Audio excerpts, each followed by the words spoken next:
Vamos a hacer un breve repaso de lo que estuvimos viendo la clase anterior. Si ven que me repito mucho en lo que ya dije, por favor me avisan, ¿sí? Porque como estoy medio viejo, me olvido y digo 2 veces las mismas cosas. Así podemos avanzar. Bueno, esta es una foto vista desde el sur, de lo que es las colinas occidentales donde estuvo asentada la ciudad de David, que sería toda esta extensión sur, ¿sí? Y lo que sería el Monte del Templo, que es esto de acá, ¿sí?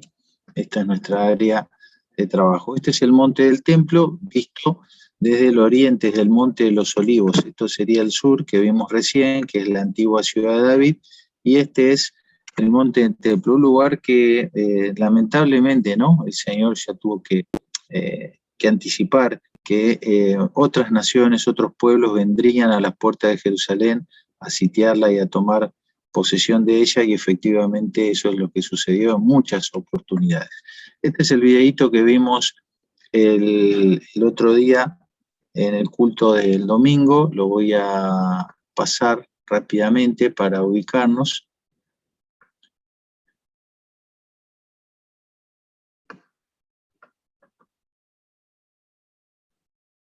¿Ven ahí el video? Todavía no. Voy de vuelta.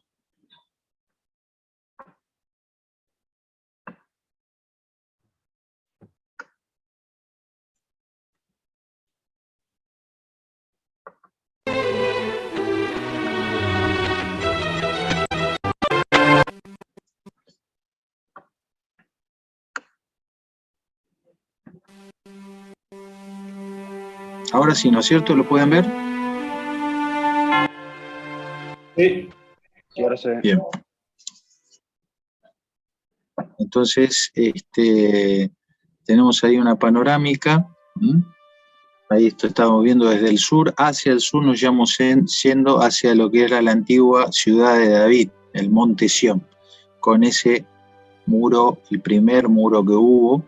Ahí David estableció su fortaleza.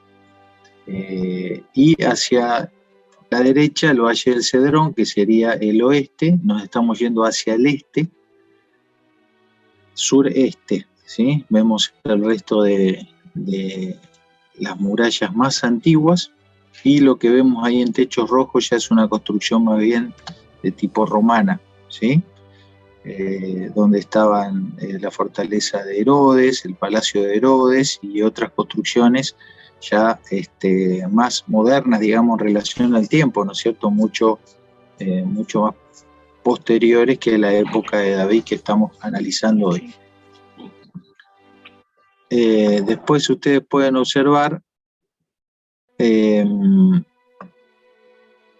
ahí está, ahí vamos a marcar, hoy vamos a mencionar algunas de estas puertas, de estos pórticos de entrada. Ahí vemos el palacio de Herodes que les dije.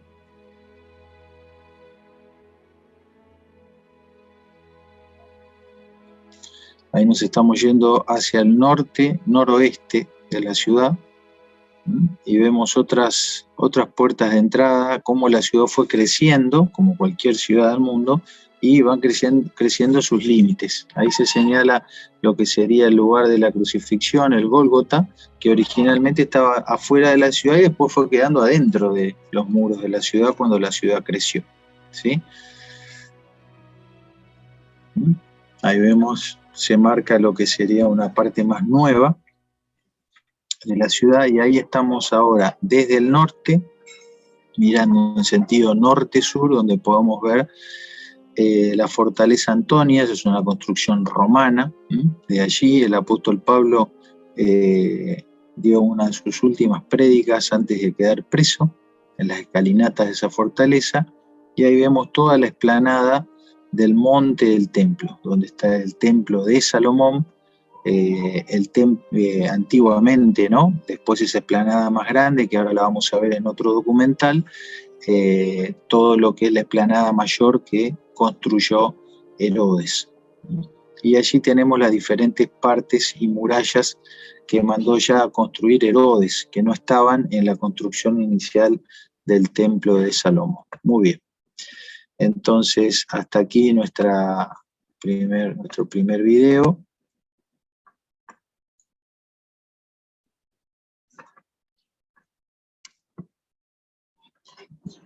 Esto es lo que habíamos visto en la línea amarilla, lo que sería el relieve inicial del monte del templo, y cómo luego fue sobreconstruido por los diferentes reyes que vinieron hasta llegar a la mega estructura que montó Herodes. Voy a ver por qué no está pasando. Entonces estábamos en esta diapo y acá tenemos otra vez una comparativa de cómo fue desarrollándose las dos construcciones más icónicas que tenemos en el monte del templo, que fue el templo de Salomón y el templo de Herodes, con una comparación de las dimensiones, ¿sí? Esto ya el domingo lo desarrollamos bastante. Acá pueden ver en amarillo lo que fue la progresión de las construcciones. Observen arriba a la izquierda que el templo original de Salomón sería simplemente esto, ¿sí? Luego, con el rey Ezequías, vino una ampliación de la explanada, los diferentes reyes y gente que estuvo ahí, y finalmente a la derecha encontramos la gran explanada que hizo Herodes el Grande, y lo que sería hoy por hoy una situación más actual, que es solamente el Domo de la Roca, que esto ya es cuando viene la construcción islámica, con una serie de piscinas y oficinas, una mezquita acá, para que ustedes observen cómo fue el cambio. Esto es el crecimiento de la ciudad, que ya habíamos visto. Observen que la ciudad de David recuerden que esto es todo una zona montañosa, ¿sí? Teníamos una zona montañosa acá, que son las colinas del este, y otra zona montañosa acá, las colinas del oeste, y en el medio teníamos los valles, ¿sí? Los valles que vienen más o menos así. Luego esto se unificó, este valle desapareció del medio para poder tener ya toda una ciudad ocupando inclusive ese valle central.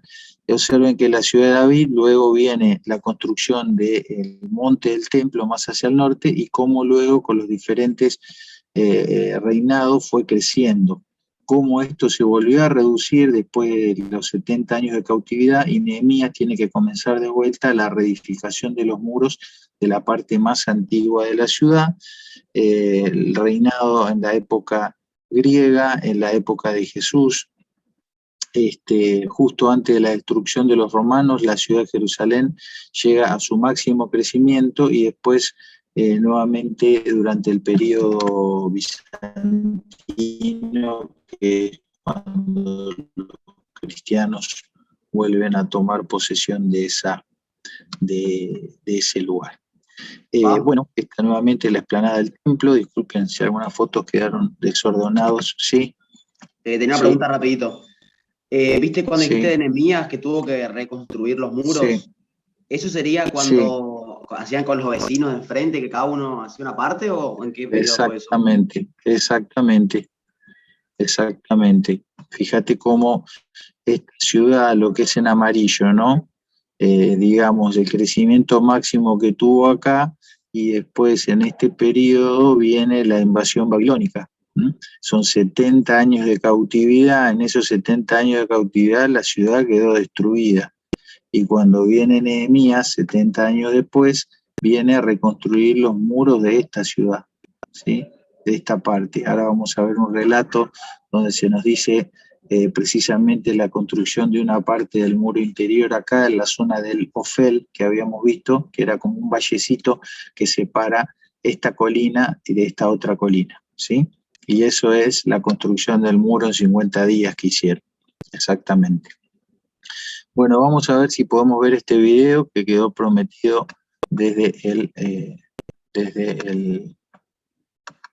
domingo. ¿Lo pueden ver bien ahí? Voy a tratar de ir traduciendo rápidamente.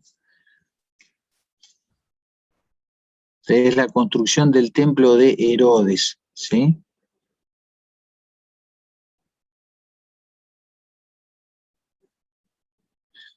El periodo del segundo templo, Herodes, el rey de Judá, juntó a la gente en Jerusalén para darle un anuncio dramático.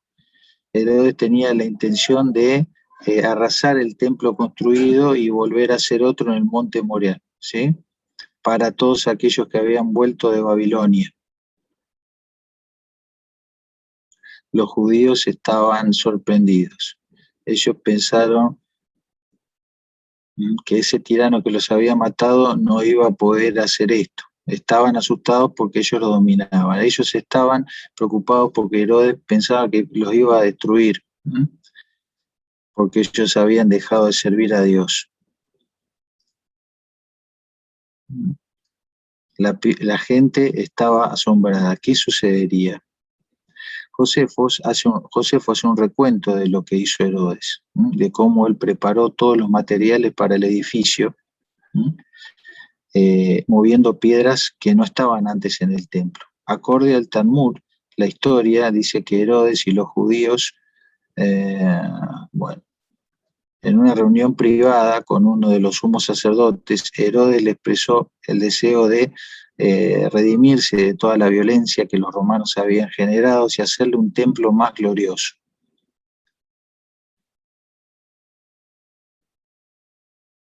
Este acuerdo abrió una oportunidad histórica. Hubo una gran construcción en Cesarea, en Masadas, el Herodium.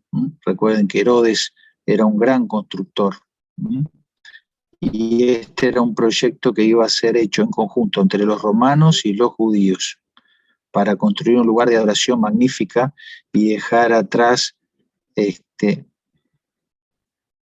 esto generó una gran actividad y cientos de personas, animales y carros se pusieron a trabajar, dispositivos de ingeniería y armas.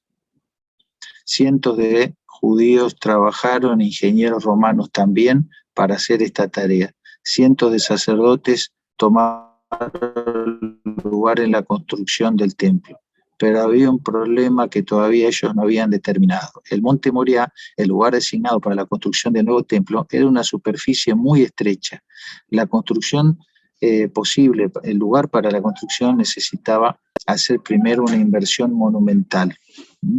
Herodes, el ambicioso Herodes construyó un soporte tremendo para que la plaza central tuviera lugar.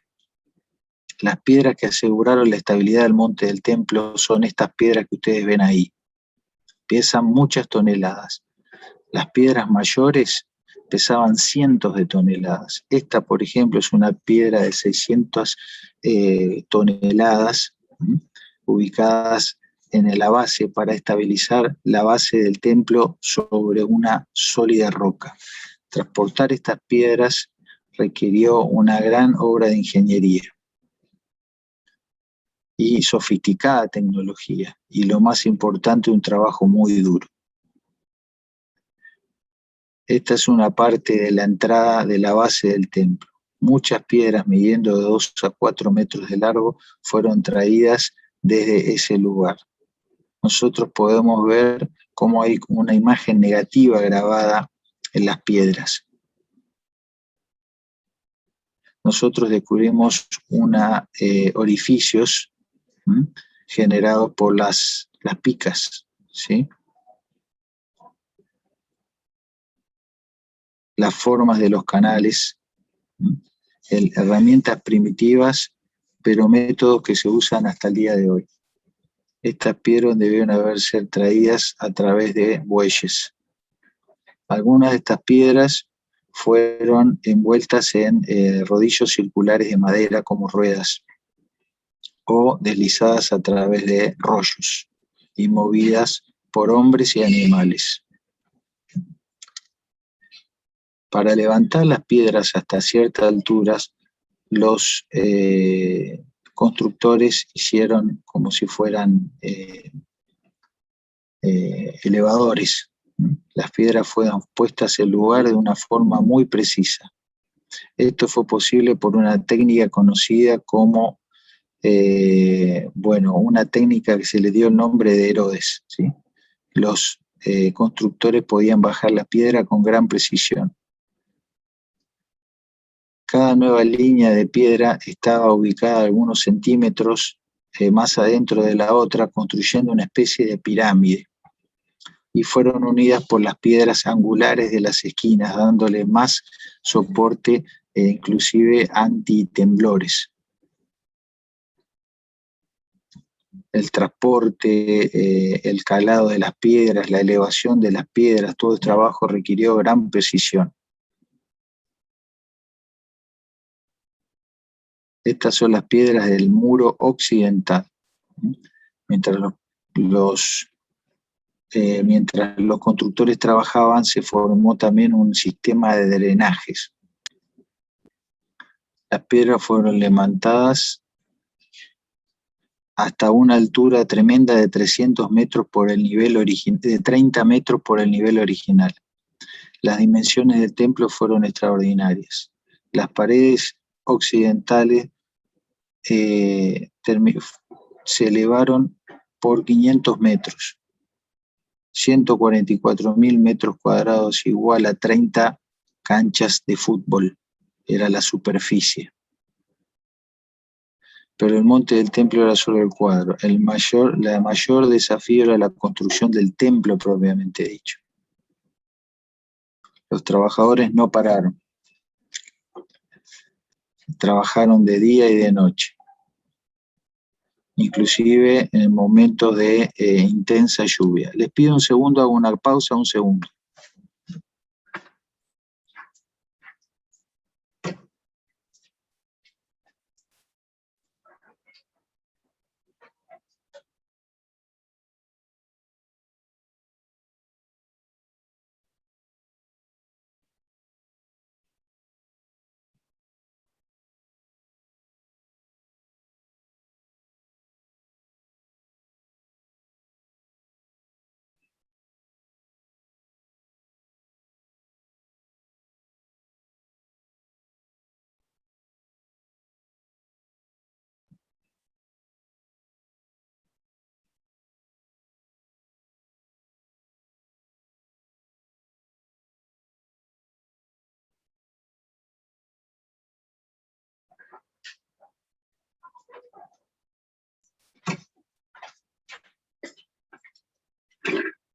Muy bien, continuamos.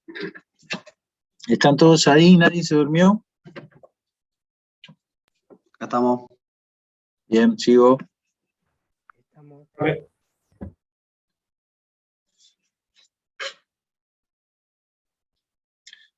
Bueno, a pesar de la presión, el Friday, el sábado de la tarde, el viernes a la tarde y el sábado toda la gente paraba porque era el día de reposo. Este era uno de los arcos, ¿se acuerdan? Que vimos el domingo, y ahí abajo probablemente sucedió lo de los cambistas. Este es un profesor Ronnie Reis, un arqueólogo. Estoy parado en lo que sería la esquina del templo. Allí fue la primera piedra que los romanos tiraron cuando atacaron el templo, ¿sí? La inscripción descubierta en esta piedra fue escrita en hebreo, en un hermoso hebreo, que dice, para la gloria, algo de las trompetas, ¿sí? Por el lugar donde los sacerdotes se paraban para hacer sonar las trompetas. Flavio Josefo es un historiador que nos cuenta que en el Shabbat, en el sábado, el sacerdote debía salir y tocar la trompeta para anunciar el comienzo del día de reposo. Cualquiera que estuviera trabajando debía detener su trabajo. Esa es la piedra que encontraron ahí abajo, que estaba en la inscripción, ¿sí? Nosotros acá estamos en la calle principal de Jerusalén. Cualquiera dice que quisiera comprar, venía a ese lugar pero durante el sábado todo se detenía. Después de llenar el espacio de la base entre todo lo que serían los contrafuertes, los constructores se vieron enmarcados en poder construir propiamente dicho la plaza del templo. Cientos de toneladas, ahí está lo que es el decorado del piso, siguiendo la arquitectura romana. Según los escritos de Flavio Josefo, nosotros sabemos que el monte del templo, no sé qué, bueno, ellos están allí buscando material, diferentes variedades de piedras, de diferentes colores y diferentes ángulos y formas. Ellos dicen que encontraron restos de las piedras que decoraban, los mosaicos que decoraban los pisos del monte del templo. Las formas geométricas, las piedras brillantes, los colores son extraordinarios a la vista. Para mí estamos muy cerca de poder construir el piso del templo. Ahí la mujer cuenta cómo ella se está dedicando a eso, a reconstruir los pisos donde sus ancestros y los ancestros del pueblo de Israel caminaron hace 2000 años. Alrededor de la plaza del templo había pórticos magníficos y sus columnas. El más magnífico es la puerta Estoa, ¿sí? Que es ese pórtico de entrada, conocido también como el pórtico de Basilea, y fue el más largo de los pórticos de toda la zona.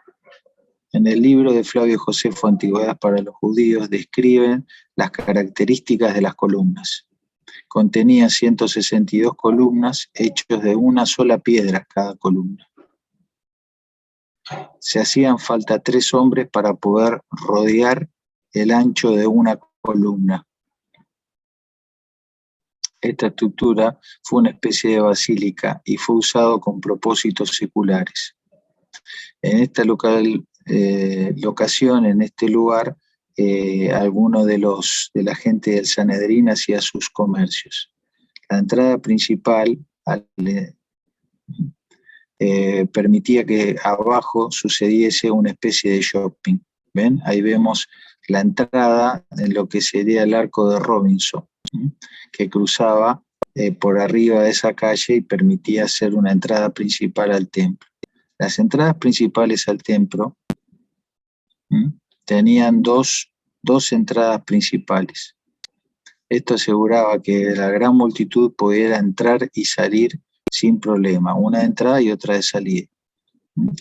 Estos pórticos generaban una atmósfera de esplendor. Estas escaleras fueron diseñadas para forzar al peregrino a relajarse y a ascender en el camino de ascenso. Cuando el peregrino llegaba, encontraba esta imagen esplendorosa. La plaza central, las cortes, las puertas ornamentadas, los pisos de mosaico, y arriba de toda la montaña, las torres como llegando hacia los cielos, que eran las puertas rosadas del templo. Amplias entradas que asemejaba la forma de un león. La entrada del templo, adornada de oro, y en el techo tenía unas espículas como si fuera una corona. El trabajo de construcción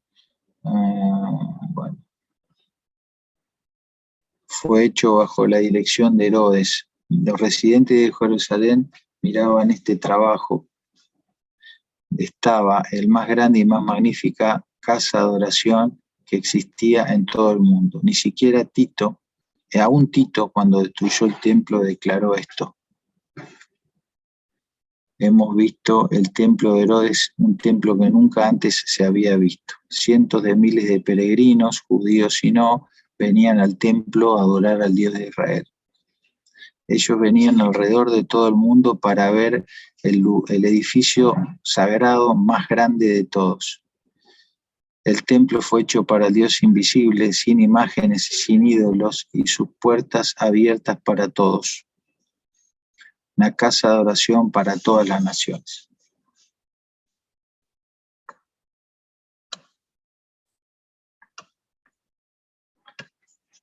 Bueno, muy bien. Continuamos entonces, avanzamos unos minutos más. Esta es una de las fotos, ahí ven el arco de Robinson, el pórtico, y acá abajo como una calle, un callejón, donde estaban los comerciantes, las tiendas, los cambistas. Esta era la otra entrada del arco de Robinson, para que, como nos dijo ahí el documental, hubiera una puerta de ingreso y una puerta de egreso. Ahí está, este es otro video que vimos el otro día que nos cuenta más o menos lo mismo, sería el ingreso para la gente, digamos, de clase alta, y después había otras puertas accesorias para la gente de clase baja. Aquí tenemos otro dibujo de lo que sería el arco de Robinson y esta calle, que era como una avenida principal.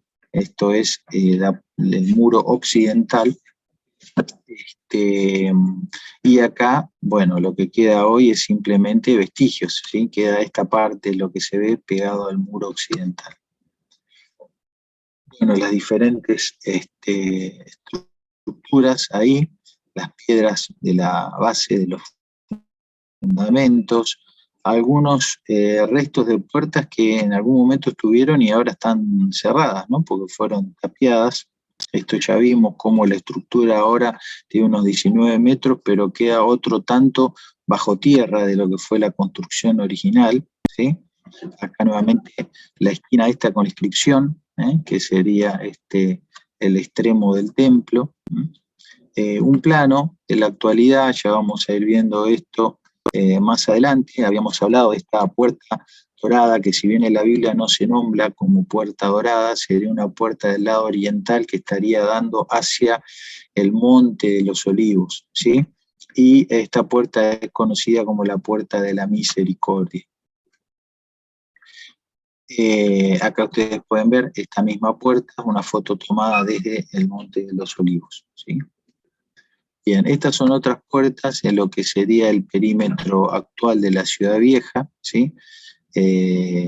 Fíjense cómo está la puerta de la misericordia que vimos recién, o la puerta dorada, se encuentra cerrada, la puerta de los leones, una puerta activa, bueno, y las diferentes nombres, ¿sí? La puerta que más se usa hoy día es esta, es la puerta de Iafo, que es para el ingreso a toda la Ciudad Vieja, digamos, de mayor importancia desde el punto de vista turístico, es esta que está aquí. Y estas son otras puertas que ya están en lo que sería, esto es la Ciudad Vieja, ¿sí? Esto sería el monte del templo propiamente dicho, que también tiene otras puertas, ¿sí? Como puertas propiamente para el acceso al monte del templo, y que son estas que están acá, ¿sí? Fíjense la misericordia que hablamos, esto sería el oriente, acá estaría el monte de los olivos, acá estaría el valle del Cedrón, ¿sí? Y recuerden que hay una profecía de Ezequiel que dice que el día que el Mesías venga se parará aquí, en el monte de los olivos, y que ingresará por esta puerta, ¿sí? Bien, entonces, bueno, diferentes pórticos de entrada, muchos de ellos ya no existen. Por ejemplo, todos estos que están acá son muros que en alguna de las conquistas que fueron recibiendo esta ciudad, estas puertas fueron selladas, ¿sí? Y ya no están, quedan vestigios solamente. Bueno, otros gráficos del templo de Herodes, con todos sus patios. Esto después, quien lo quiera mirar, lo mira con más detalle, las medidas, los arcos, fíjense lo que era esta entrada principal a lo que es el templo, y todos los diferentes atrios interiores. Esta es otra foto para que ustedes puedan ver en perspectiva, y cómo se veía también lo que sería la entrada, el pórtico, el lugar santo, el lugar santísimo, y esto, la roca, que dice acá, que ya en la próxima clase vamos a ver algunas otras fotos, sería la parte más alta más alta de todo el monte, todo el monte Moriah, sería el pico del monte Moriah. ¿Sí? Bueno, es una estructura que tiene sus cavernas, sus canales, algunos están documentados, otros no, otros se sabe que están porque se escanea la superficie, otros son reportes de arqueólogos o de aficionados, de los cuales no hay demasiada certeza, pero indudablemente es una zona que tiene todo una serie de canales y pasadizos. Bueno, la van a poder ver, estas son otras fotos que fui sacando de diferentes libros, donde ustedes pueden ver los diferentes lugares, ¿sí? La entrada propiamente dicho al templo con el lugar santo. Ahora ya vamos a ver en otro esquema que había aquí en el lugar santo y el lugar santísimo donde debía estar el arca de la alianza. Esto es muy interesante, después lo pueden leer porque es un rollo que se encontró en las cuevas de Qumran, ¿sí? La cueva de Qumran famosa, la comunidad de Qumran famosa por habernos dejado los rollos del Mar Muerto, era una secta judía, ¿sí? Que se fundó 200 años antes de Cristo.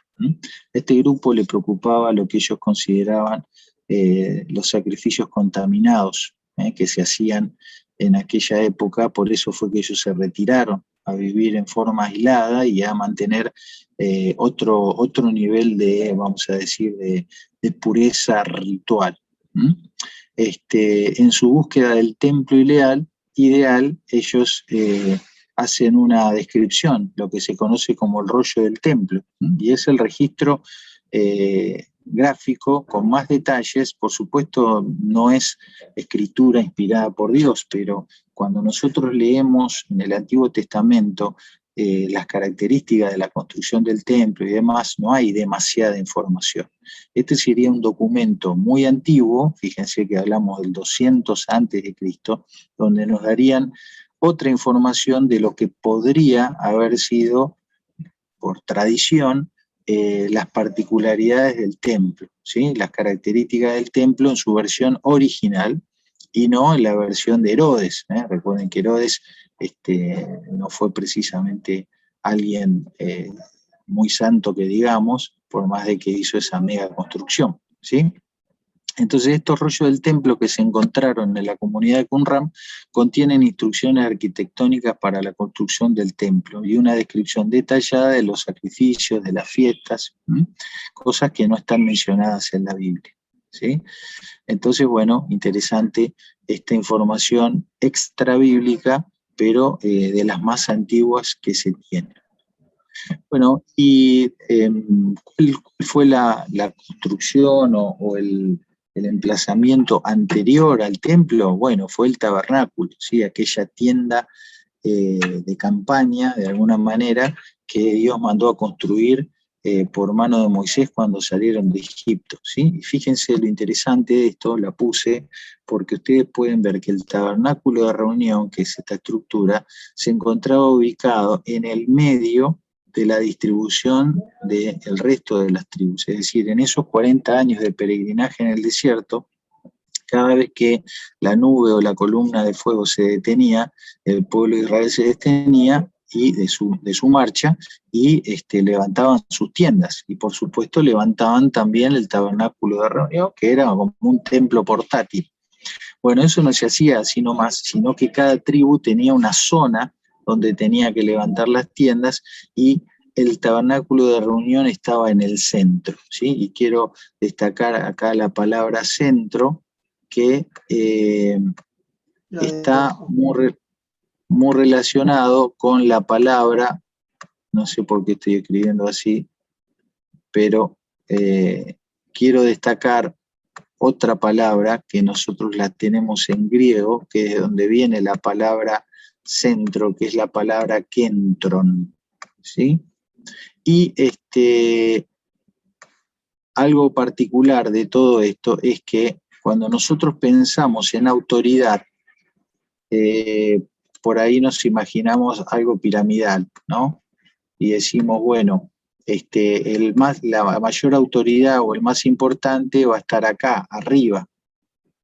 Sin embargo, embargo, en el concepto hebreo, y lo mismo que en griego, la autoridad está ¿dónde? En el centro, en el kentron.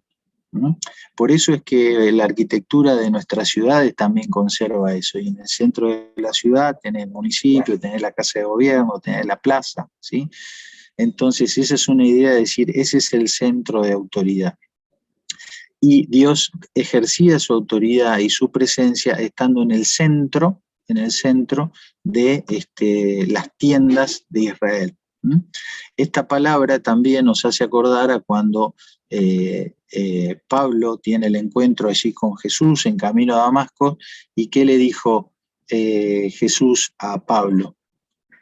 Saulo, ¿por qué me persigues? Dura cosa te es dar coces contra el aguijón. ¿Recuerdan esa cita? Y cuando ahí aparece aguijón, ¿saben cuál es la palabra en griego que aparece? Kentron. Dura cosa te es dar coces, patadas, contra el kentron. Es decir, Pablo, te estás metiendo en contra de la autoridad. Esa palabra aguijón, si bien se usaba para referirse a una parte del arado, ¿no? Que era como una punta, que si el animal pateaba hacia atrás, se daba contra el aguijón. También kentron hace referencia a esto. ¿Y qué relación hay entre el centro y el kentron? Bueno, podemos pensar en un compás, ¿sí? En un compás que sirve para dibujar y para hacer un círculo. El kentron es la punta, que es la que va en el centro. Ahí encontramos una relación entre la palabra aguijón y la palabra kentron. ¿Está? Tiene mucho sentido a lo que es autoridad. Bueno, y esta estructura, esta organización interna del tabernáculo es la que después se va a reproducir en los templos, ¿sí? Donde había una entrada o un patio o un atrio, donde había diferentes estructuras, fundamentalmente el altar de bronce donde se hacían los sacrificios y la fuente de bronce que era para lavarse, una fuente de agua.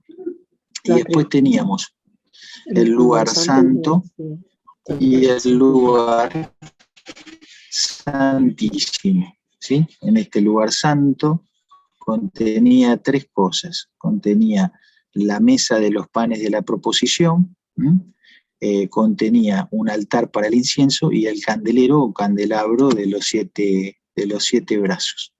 Y el lugar santísimo no tenía nada, solamente tenía el arca del pacto, ¿sí? La presencia. Muy bien.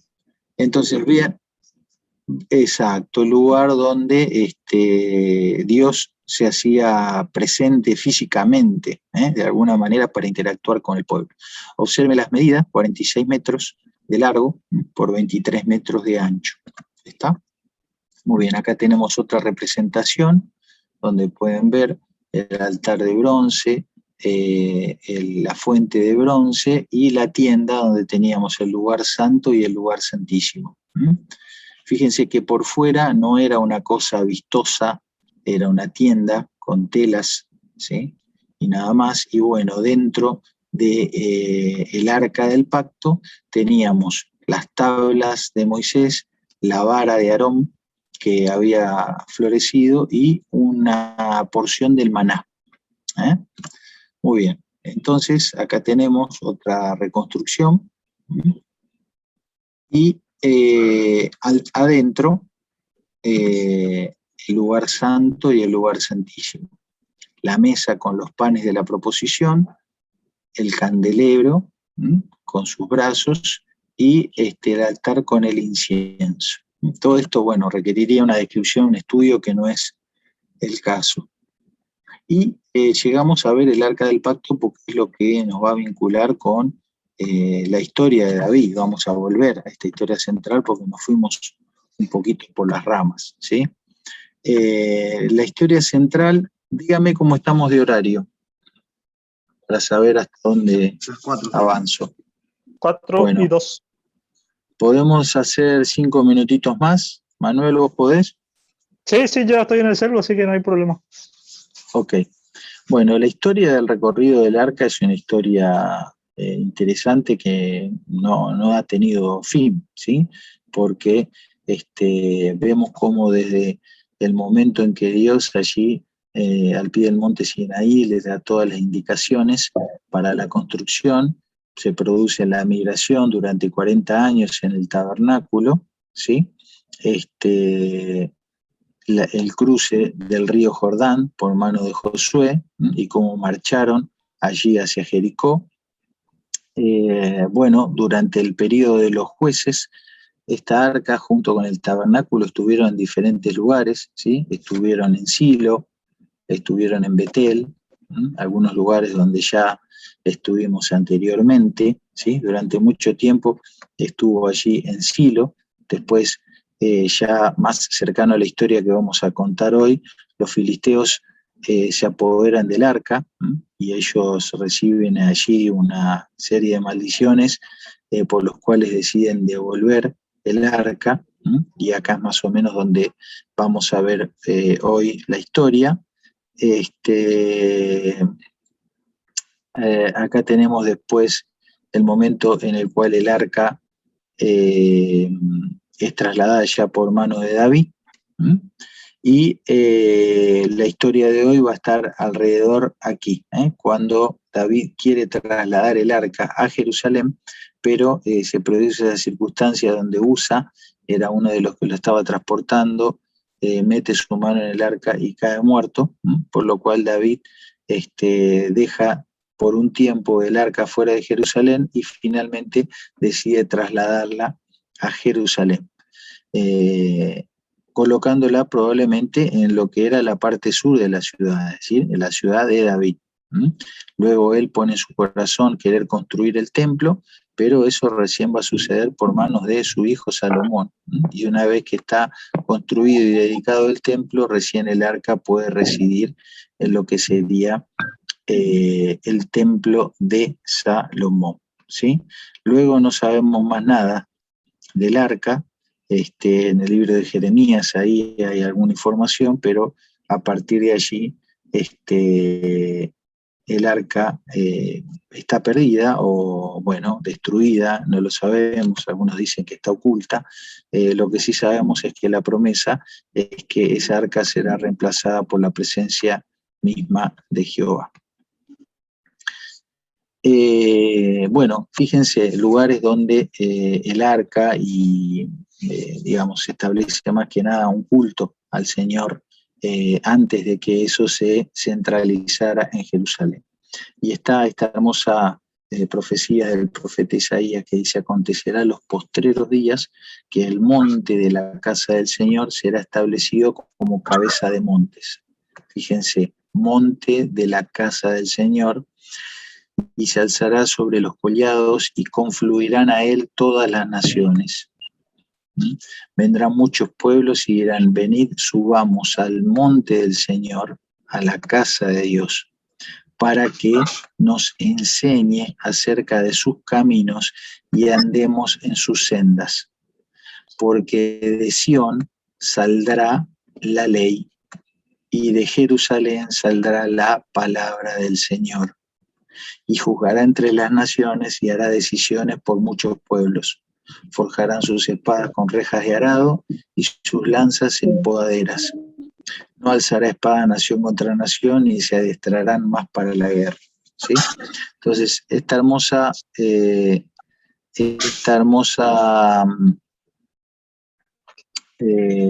profecía nos va hablando. Fíjense que hay una relación entre lo que sería el monte de Sión, la casa de Dios, pero a su vez las enseñanzas, la ley, la palabra de Dios, las instrucciones. Entonces, se establece una especie de paralelismo y de sinónimo, ¿sí? Este paralelismo sintético del que hablábamos muchas veces, donde el monte de Sión tiene que ver con seguir los caminos de Jehová, tiene que ver con las instrucciones y con la doctrina. Con lo cual podríamos decir que, más allá de referirnos a un sitio geográfico, allí los montes de Jerusalén, se está refiriendo a un sitio espiritual, ¿sí? El monte de Sión es el lugar de la doctrina, de la enseñanza de Dios, y es un lugar al cual nosotros podemos ir y al cual en la predicación del Evangelio invitamos a personas de todo pueblo, de toda cultura, de toda nación, a que vengan a ese monte, al monte de Sión, no al que está allí en Medio Oriente, sino ir a la palabra de Dios, ¿sí? Por eso hacemos este paralelismo. Bueno, y acá vemos los diferentes lugares, como ya mencionamos anteriormente, donde estuvo detenida el arca de Jehová. Fíjense que durante un tiempo, en 1 Samuel, el arca del pacto estuvo en el monte Nob. Ahora vamos a ver dónde queda ese monte Nob, que es un monte pegado al monte de los Olivos, ¿sí? Y es un lugar muy especial porque en aquel lugar Saúl hizo una gran matanza de sacerdotes, ¿sí? Es muy interesante la historia de 1 Samuel 22. Bueno, fíjense todos los lugares que mencionamos con las citas bíblicas donde el arca del pacto estuvo en la tierra de Israel, no solo en manos de israelitas, sino también en manos de los filisteos. Y algunos de estos lugares, Hilo, Afec, Asdod, Lesafi, Esgat, ¿se acuerdan que esa era una de las ciudades filisteas que estaban muy pegaditos al territorio perteneciente al reino de Judá? Hoy por hoy, como ven, queda muy poco para decir de estos lugares, ¿sí? Y nuevamente la ciudad de David en Jerusalén, que como ya habíamos dicho, hoy son ruinas, es lugar de excavación, pero queda poco y nada de esa zona.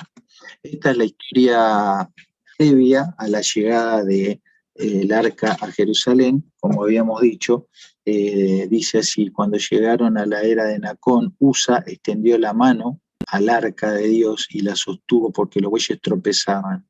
El furor de Jehová se encendió contra Usa y lo hirió allí Dios por aquella temeridad, y cayó allí muerto junto al arca de Dios. Y se entristeció David por haber herido Jehová a Usa, y fue llamado aquel lugar Pérez Usa hasta hoy, ¿sí? Entonces, en este camino donde David y toda la casa de Israel danzaba trayendo el arca hacia Jerusalén, se da esta situación extraña, ¿no es cierto? ¿Y por qué extendió su mano Usa? Bueno, algunos dicen que para sostenerla, y otros piensan que en realidad él introdujo la mano adentro del arca con alguna otra intención, no solo sostenerla. Bueno, esto generó la reacción de Dios y este hombre murió. Muy bien, bueno, vamos a leer este último pasaje para explicar algunas cositas, y luego quedan prácticamente solo diapositivas para ir viendo, que lo dejamos para el jueves que viene, ¿sí? David tuvo temor del Señor aquel día, ¿se acuerdan? Por lo que leímos anteriormente. Entonces dijo: ¿cómo podrá venir a mí el arca del Señor? Y David no quiso trasladar el arca del Señor con él a la ciudad de David, sino que la hizo llevar a la casa de Obed-Edom Geteo. Por 3 meses permaneció el arca del Señor en la casa de Obed-Edom Geteo, y bendijo el Señor a Obed-Edom y a toda su casa. Y se dio aviso al rey David diciendo: el Señor ha bendecido la casa de Obed-Edom y todo lo que pertenece a causa del arca de Dios.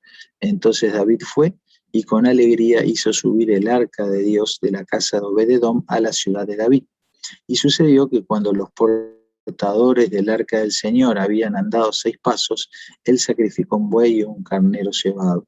David danzaba con toda su fuerza delante del Señor y estaba vestido con un efod de lino. Un efod es una especie de túnica o delantal sencilla, ¿sí? David y toda la casa de Israel hacían subir el arca del Señor con aclamación y sonido de trompeta. Sucedió que cuando el arca del Señor entraba a la ciudad de David, Mical, hija de Saúl, miró desde la ventana y vio al rey David saltando y danzando delante del Señor, y lo menospreció en su corazón. Y metieron el arca del Señor y la colocaron en su lugar dentro de la tienda que David había levantado para ella. Y David ofreció holocaustos y ofrendas de paz delante del Señor. Cuando David terminó de ofrecer el holocausto y la ofrenda de paz, bendijo al pueblo en el nombre del Señor de los ejércitos. Después repartió a todo el pueblo, a toda la multitud de Israel, tanto a hombres como a mujeres, una torta de pan, una de dátiles y una de pasas a cada una. Entonces todo el pueblo se fue, cada uno a su casa. Y esta es la historia de la llegada del arca a la ciudad de David. Algo interesante aquí es como su mujer, Mical, dice que lo menospreció. Esta palabra menospreció es una palabra muy fuerte en la cultura de esa época, y es la palabra reik. ¿Qué significa? La palabra reik significa algo vacío, algo sin esperanza, o alguien sin descendencia. ¿Se acuerdan en el Nuevo Testamento cuando dice, Jesús dijo que cualquiera que dijera a su hermano fatuo, no me acuerdo cómo sigue, pero habla de una disciplina como un pecado muy grave? Está haciendo referencia a esta expresión, reik, ¿sí? Es una expresión muy, muy despectiva, que, bueno, le estás diciendo a alguien, decirle vacío, es como decirle no tenés esperanza, no tenés descendencia, no sos nadie ni nada, ¿sí? Lo interesante es que en otro relato se nos dice que finalmente la que quedó vacía porque no pudo tener hijos fue Mical, nunca más pudo tener hijos esta mujer que tuvo esta actitud en su corazón. Y en un sentido David estaba vacío, estaba reik, pero no en un sentido despectivo, sino en el sentido de sus ropas, porque él se despojó de toda su vestimenta real y estaba con un simple efod de lino, que era una vestimenta de cualquier persona pobre, y estaba allí danzando y gozándose con todo el pueblo, ¿sí? Entonces esto también de alguna manera es una metáfora, una figura que nos hace pensar a lo que el Mesías hizo, ¿no? Despojándose de su gloria, de su poder, haciéndose pequeño y viniendo a entrar al contacto, a ser la presencia de Dios en medio de nosotros. Así que una figura del Mesías también esta actitud de David. Bueno, y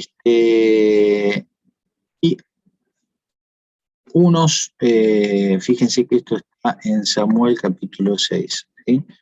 Tiempo después vemos cómo David compra el lugar donde se iba a establecer el templo, ¿sí? El monte del templo. Recuerden, la ciudad de David más al sur, y en una colina hacia el norte estaba el monte del templo. Ese es el lugar que David compró. ¿Y por qué lo compró ahí? Bueno, porque él había incurrido en un pecado que había tenido como consecuencia una gran mortandad en todo el pueblo. Entonces David toma la iniciativa de ofrecer sacrificios de paz a Dios, pero eso lo tenía que hacer en un lugar, y ese lugar que él eligió es ese monte del templo. Entonces dice que el profeta le dijo a David, sube y edifica un altar en la era de Arauna Jebuseo. Es Dios el que le dice el lugar donde David debía establecer el altar y hacer este sacrificio. Y ese lugar fue lo que después se constituyó como el monte Moriah, el monte del templo.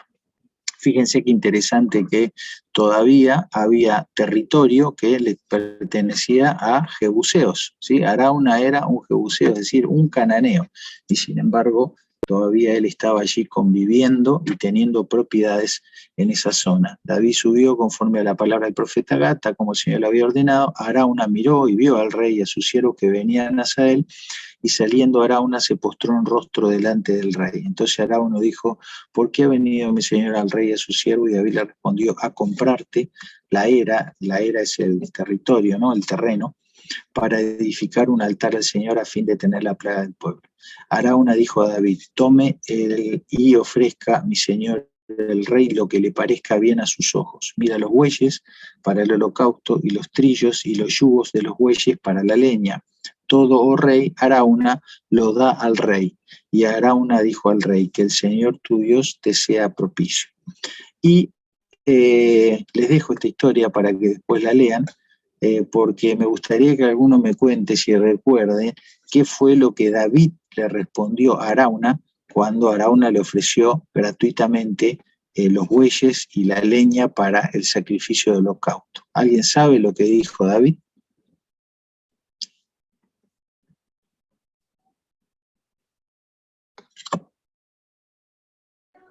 Yo recuerdo que se negó, pero ¿qué dijo exactamente? No. Muy bien, David se negó a recibir eso de regalo y él le compró la tierra, los bueyes a Arauna Jebuseo. Y David dijo, porque no ofreceré a Jehová un sacrificio que no me cueste nada. Ah, No sí. ofreceré a Jehová Qué un bárbaro. sacrificio que no me cueste nada. Entonces, aunque él tenía los derechos legales y la fuerza, digamos, el poder, ¿no? La fuerza bélica para ir con sus hombres, no sé, liquidarlo a Arauna y quedarse con todo, él decidió comprar eso. Y fue un acto de gran humildad, de humillación de David, que estaba en pecado, que por su soberbia había generado esa matanza, esa disciplina de parte de Dios. Finalmente David entiende su error, su pecado, se humilla y hace lo que tiene que hacer. Ofrece un sacrificio que le costó. Y esa demostración de humillación es lo que hacía que David fuese teniendo un corazón conforme al corazón de Dios, que era lo que Dios quería ver en él. Así que bueno, queridos, llegamos hasta aquí. Nos falta un poquito por recorrer todavía del templo y del monte y de la ciudad de David. Lo dejaremos para el jueves que viene, si Dios quiere.